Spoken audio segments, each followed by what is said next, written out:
The room was dark except for a ray of moonlight coming through the window. I started reaching around for the light switch. Then I saw something glinting in the air. It was a knife blade that was headed straight for my throat.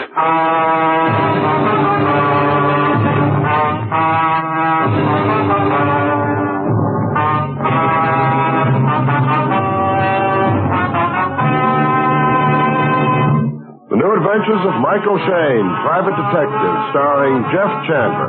Michael Shayne, reckless, red-headed Irishman, is back again in his old haunts in New Orleans. This is your director, Bill Russo, inviting you to listen to another transcribed episode, which we call The Case of the Mail Order Murders.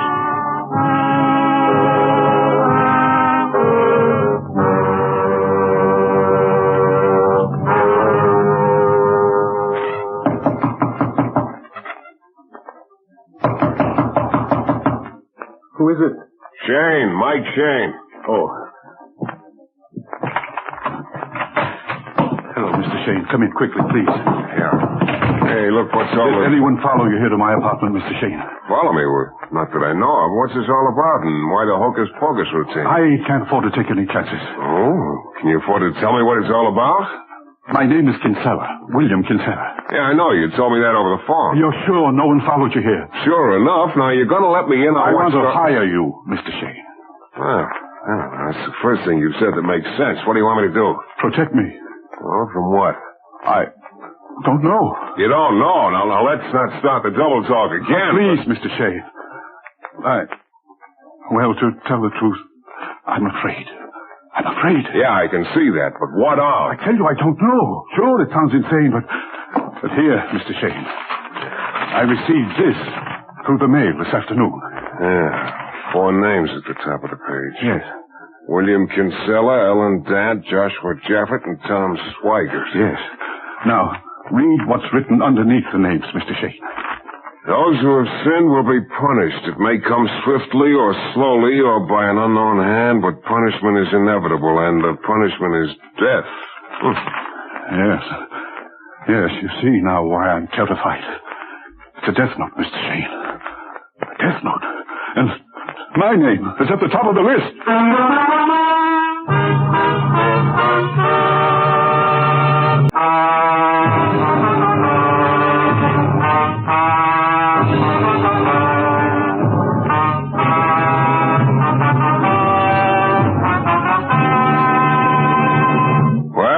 Started out as a pretty routine day.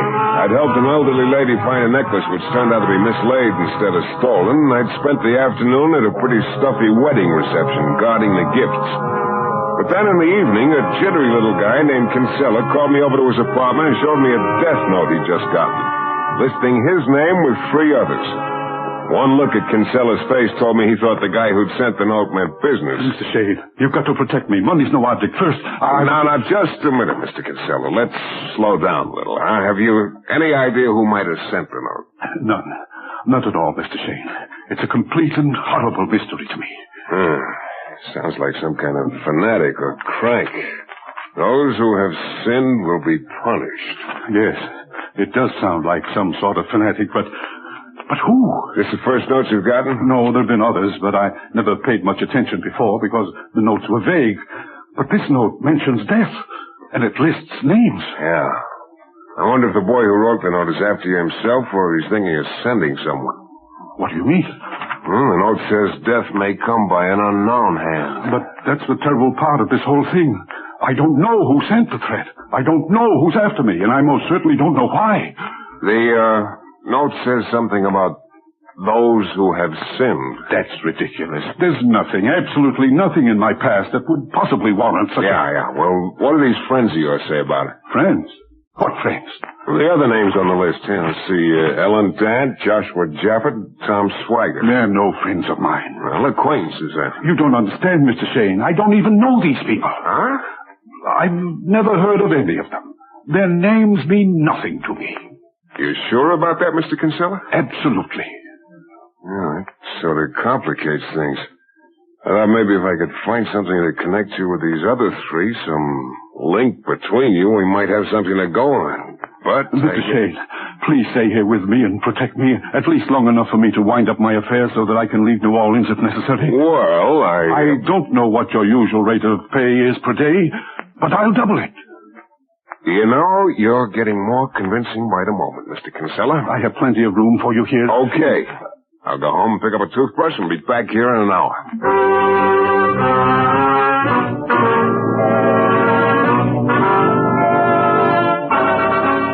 I went outside and down the street.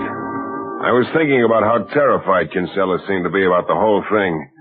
I was wondering if maybe he knew a little more about why someone wanted to kill him than he'd told me. Then about half a block away from Kinsella's apartment, I spotted what was undoubtedly one of the last of its kind in existence. An organ grinder man. He was a stocky, barrel-chested gent. The hand organ he was cranking sounded as if it was protesting against overwork. On his shoulder perched a little monkey dressed in a red corduroy suit and a green hat with a feather. The whole sight took me back about 20 years. So I fished around in my pocket for a coin and waited for him. Hello? Oh, sorry. I didn't mean to scare you. Well, I guess you didn't see me. Sort of a dark night. Yes, a darker night. Oh, yeah. You know, I haven't seen an organ grinder since I was a kid, practically. So? There's not many of us left now. No, I guess not. You're working kind of late tonight, huh? Night or day makes no difference. Yeah, I guess you're right. Hey, it's a monkey you got there. He's a fine monkey, Pepe.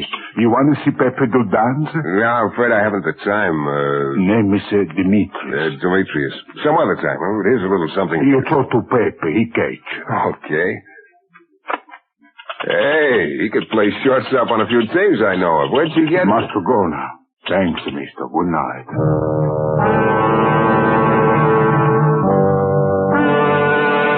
Demetrius started cranking the hand organ again and moved on down the street. Pepe turned around, stared at me a moment, and then delicately stuck out his tongue. Such gratitude. I went to my room, picked up my things, and went back to Kinsella's apartment. He showed me to my new room. I suggested he lock his door and also his window because it was a ground floor apartment. Then we both turned in. I guess it was a little after midnight when something woke me up. I couldn't tell just what it was, but I remembered vaguely hearing some kind of sound. I got out of bed and went out in the living room. Turned on the lights. Nothing there. Then I went to Kinsella's bedroom door. Mr. Kinsella? Mr. Kinsella? Hey, Kinsella! Huh? What is it? It's Shayne. Open the door. What's the matter, Shayne? You had me worried for a minute. I guess I was sound asleep. What is it? Something woke me up. A slight noise. I thought I'd better check to make sure you're okay. Oh, yes, I'm all right. Matter of fact, I was having a very pleasant dream. I could hear some sort of strange music. It seemed like it was right under my window. Music? Yes, like a calliope. I could hear... A calliope? Oh, sort of. Wait a minute.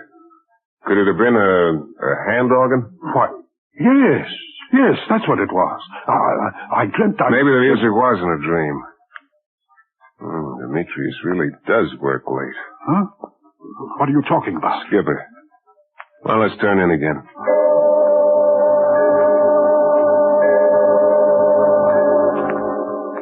Nothing happened the rest of the night except that I had a long dream about perching on a guy's shoulder dressed in a red corduroy suit while people tossed nickels at me. Might be an easier way to make a living at that. The next morning, bright and early, I told Kinsella to lock himself in for the day.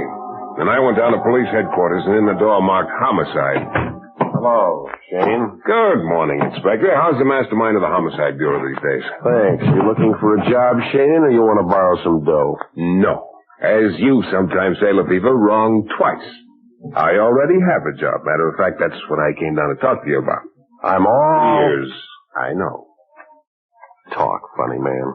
I've been hired by a guy named Kinsella who received what looks like a crank note. He was taking the whole thing very seriously. So the note has 4 names on it, Kinsella. Ellen Dant, Joshua Jaffett, and Tom Swaggart. May not be anything to it, but I just thought I'd drop in and let you know. Have it again. Have what again? The list. William Kinsella, Ellen Dant, Joshua Jaffet, and Tom Swigert. Yeah. Why, do you know any of them? How about Ellen Dant? Kinsella said her name meant nothing to him. Or me. How about Joshua Jaffet? Mm-mm. And I've never heard of your client, Kinsella. Only one we have a line on is this Tom Swigert. Swigert's his last name on the list. What about him? Shane, did you ever hear of the Gouge killing a couple of years back? The Gouge killing? No. What was that? Well, there was a rich old gent named Daniel Gouge. He used to live on the island of Capri in the Mediterranean. One day he turned up dead with quite a few thousand of his dollars missing. This guy, Tom Swigert, was on the island at the time. He was questioned about the killing, but he was released later for lack of evidence. Do you think this note Kinsella got has anything to do with the Gouge killing? I don't know yet. Do you suppose maybe there's some connection between Swigert and the rest of the names on the list, then? That'd be a guess, Shane, and right now I'm not in a guessing mood. Of course, the whole thing could be some crackpot's idea of a joke. It might. You don't think so, huh? No.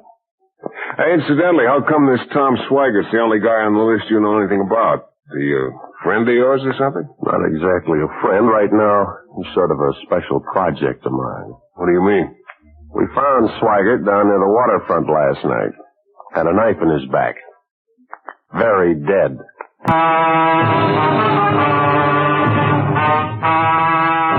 It all started when a guy named Kinsella hired me to protect him from an unknown killer who'd sent him a death threat. On the note were listed 4 names: Kinsella, Ellen Dant, Joshua Jaffet, and Tom Swigert. Kinsella said he didn't know any of the other 3. So the next morning, I wasn't sure just how seriously to take the note when I went down to police headquarters to tell Inspector Lefebvre about it. But Lefebvre took it very seriously, and with good reason. He told me that the last man on the list, Tom Swigert, had been murdered the night before. So, like I say, Shane, whoever wrote that note means business. You know, Lefebvre, it'd be interesting if it turned out that the reason Swigert was killed had something to do with that Gouge killing. I don't feel like playing guessing games. Well, maybe we'll find out before long, huh?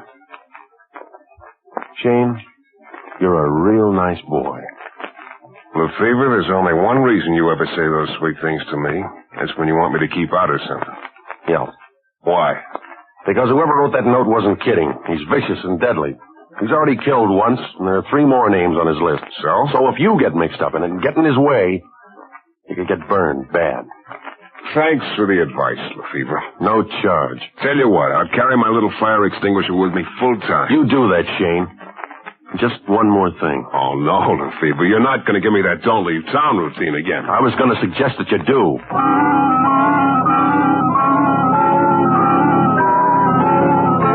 That evening, I decided to pay a call on Ellen Dant, whose name was right under Kinsella's on the death list. I looked up her address and went over. Ellen lived in an expensive-looking apartment, and she was a very smooth-looking creature. She wasn't very impressed when I told her about the note Kinsella had gotten. Mr. Shayne, I've never heard of this man Kinsella. Why should I be concerned about his getting threatening notes? I got one of them, too. But I think it's probably somebody's feeble idea of a joke. Not much of a joke, Miss Dant. Kinsella says he doesn't know you. That makes it mutual, then. As I've been trying to tell you. How about a gent named Joshua Jaffet? I'm afraid I don't know him either. Or Tom Swigert? Really, Mr. Shayne? That's just as well you didn't know Swigert, I guess. He got himself killed last night. Oh? But that doesn't concern you. No, it doesn't.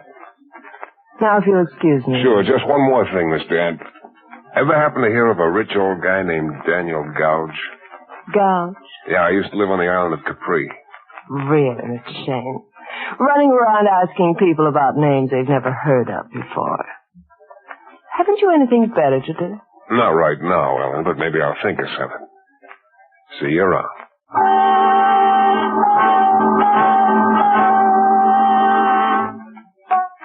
My next stop was at the home of Joshua Jaffet over on the other side of town. He was a tall, thin guy with thick glasses, a sharp nose, and a sharper tongue. He kept the nose buried in an enormous stamp album. Mr. Shayne, must you stand in my light? I can't even see these stamps, let alone get them in the right places. I'm sorry. Is that better? A little. Quite a collection you got there. One of the best. You seem to specialize in stamps from the Mediterranean. Any law against that? Not that I know of. Ever done much traveling around there? None. Now, where did I put that Malta step? Now, look here, Shayne. I'm looking. This is all foolishness, complete, utter foolishness. Just because I got a crackpot note from some pranks, there's no reason for you to come around and bother me with your silly questions. I've told you I don't know any of the people on the list. Now, if you kindly... Maybe I... Mr. Shayne, will you stop standing in my light?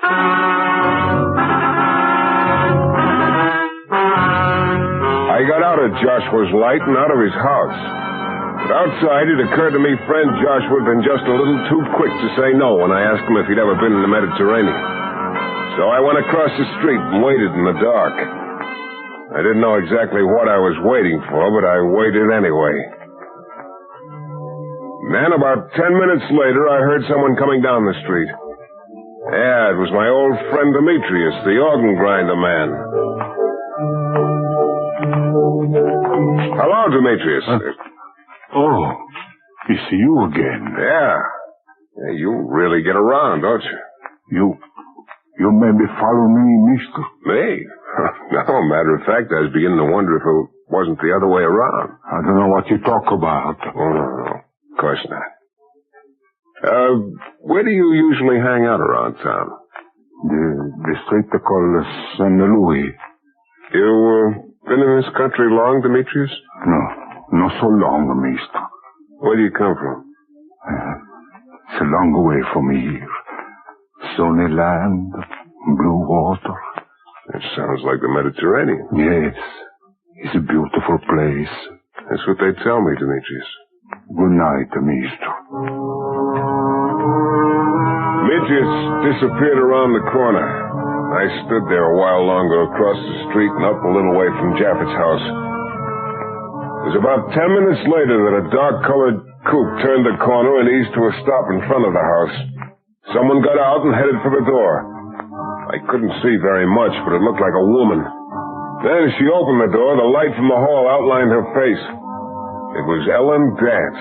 Yeah, the girl who said she'd never heard of Joshua Japhet.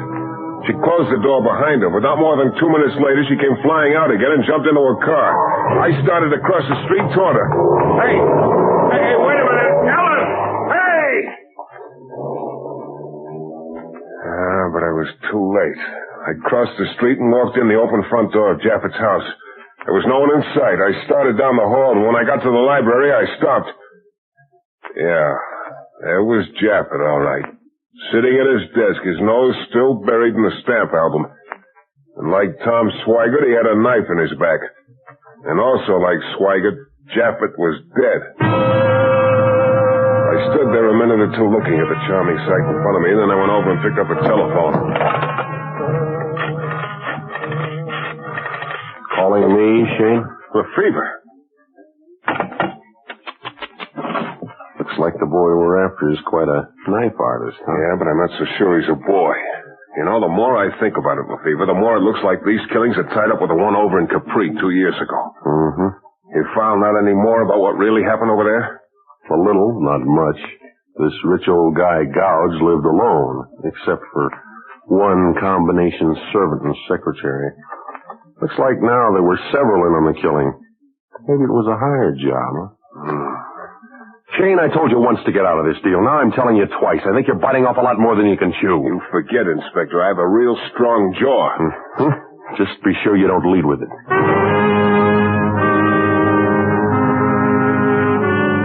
Lefevre's boys arrived about then and went to work. I left, and I went straight to Ellen Dance's apartment. Because it looked to me like this case was going to wind up real fast, and I couldn't think of a better place to wind it up than at her apartment. I didn't even bother to knock because the door was unlocked. I pushed it open with my foot and waited. Nothing happened. I went in.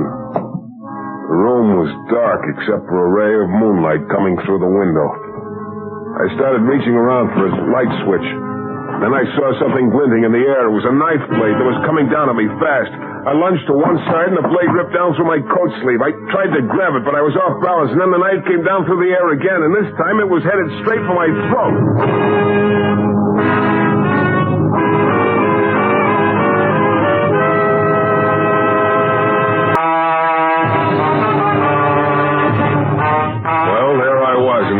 Apartment in the dark with a knife coming down at my throat. I managed to get one hand up just in time to grab the knife blade. It cut into my palm, but I held on and grabbed the killer's wrist with my other hand. It was a small wrist, but strong. The knife started twisting up at me, so I put everything I had into one wrench and dove for the floor, twisting the killer's wrist as I fell. Suddenly, the knife went skittering across the floor. I jumped to my feet just as the door slammed. I went out in the hall, but whoever it was had been too fast for me. There was no one in sight out on the street when I got there. So I gave up the chase and headed for Kinsella's apartment. And I wasn't in a very pleasant mood. Look, Kinsella, I'm getting awfully tired of this whole deal. But, Mr. Shayne, You lied to me when you said you didn't know what this is all about. Oh. All right, Mr. Shayne. It's true. I have lied to you. But you apparently know a lot of the story already. I might as well tell you the rest of it. Spill it. I was Daniel Gouge's secretary in Capri. He was murdered for his money.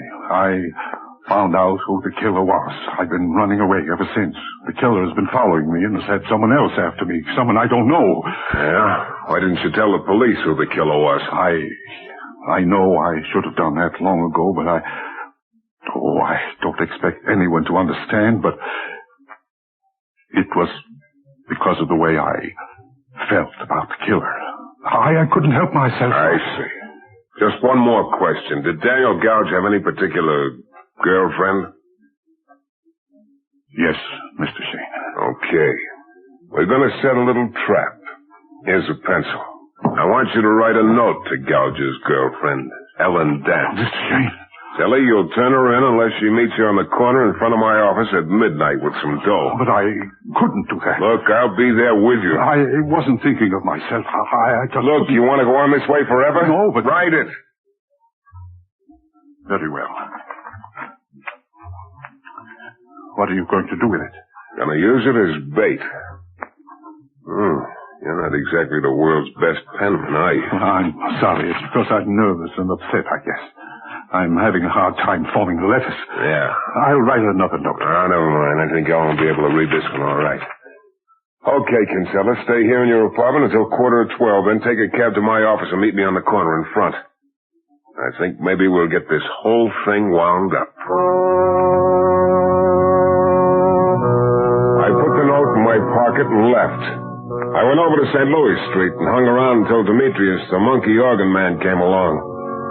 I made a little conversation with him and invited him to the party in front of my office. Then I called the Fever's office and left an invitation for him, too. I was hoping it'd be quite a gathering. Kinsella was the first to arrive, right on the dot at midnight.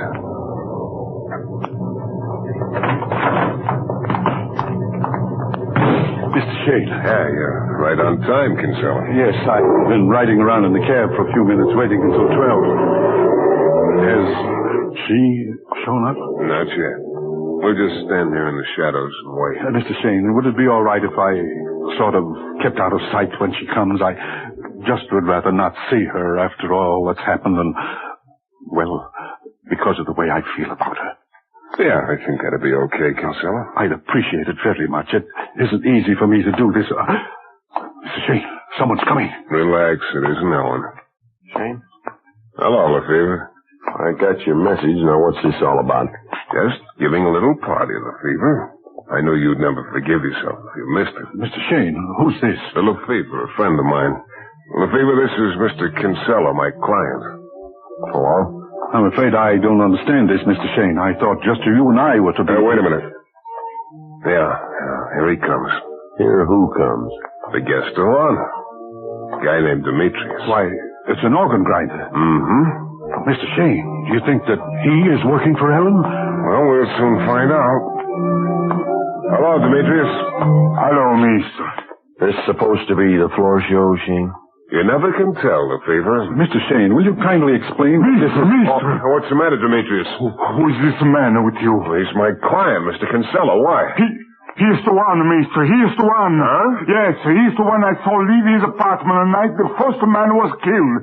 Yes, this is Kinsella. Let's have that again. Why, the man's insane. Yes, I saw him. And then when the second man was killed, I was near his house. I looked through the window. I saw this Kinsella stab him to death. I tell you, he's crazy. And then tonight, when you were at the woman's apartment, mister, this Kinsella was there too. He attacked you.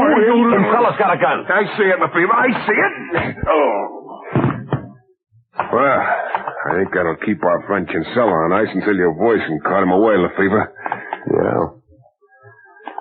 So Kinsella was the knife artist, huh? Sure looks that way. Now, if we only had the girl, we'd be... She's been in jail for an hour, Shane. We picked her up. Oh? Did you get a story out of her? Yeah. From what she said, it looks like she, Jaffet, and Swaggart hired a guy to kill Gouge over on Capri.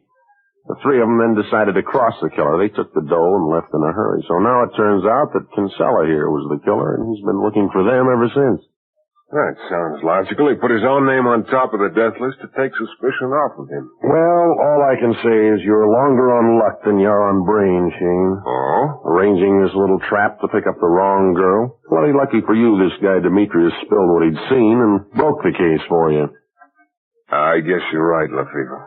Yeah, maybe next time you'll remember to keep out of these things. I'll try to, sir. Mister. Oh, yeah, Demetrius. I'd almost forgotten you were here. Thanks.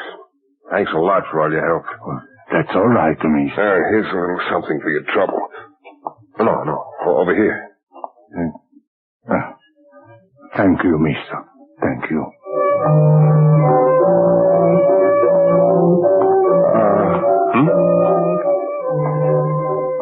Demetrius didn't see that dough you held out to him. No. He's blind. Mm-hmm. Demetrius is blind. Shane, like you say, Lefevre, it's lucky he broke the case for me, isn't it? Good night, genius.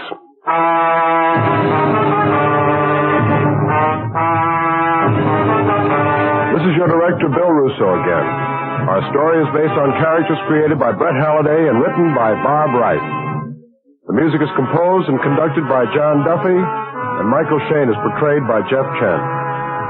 The New Adventures of Michael Shayne is a Don W. Sharp production, transcribed in Hollywood and distributed exclusively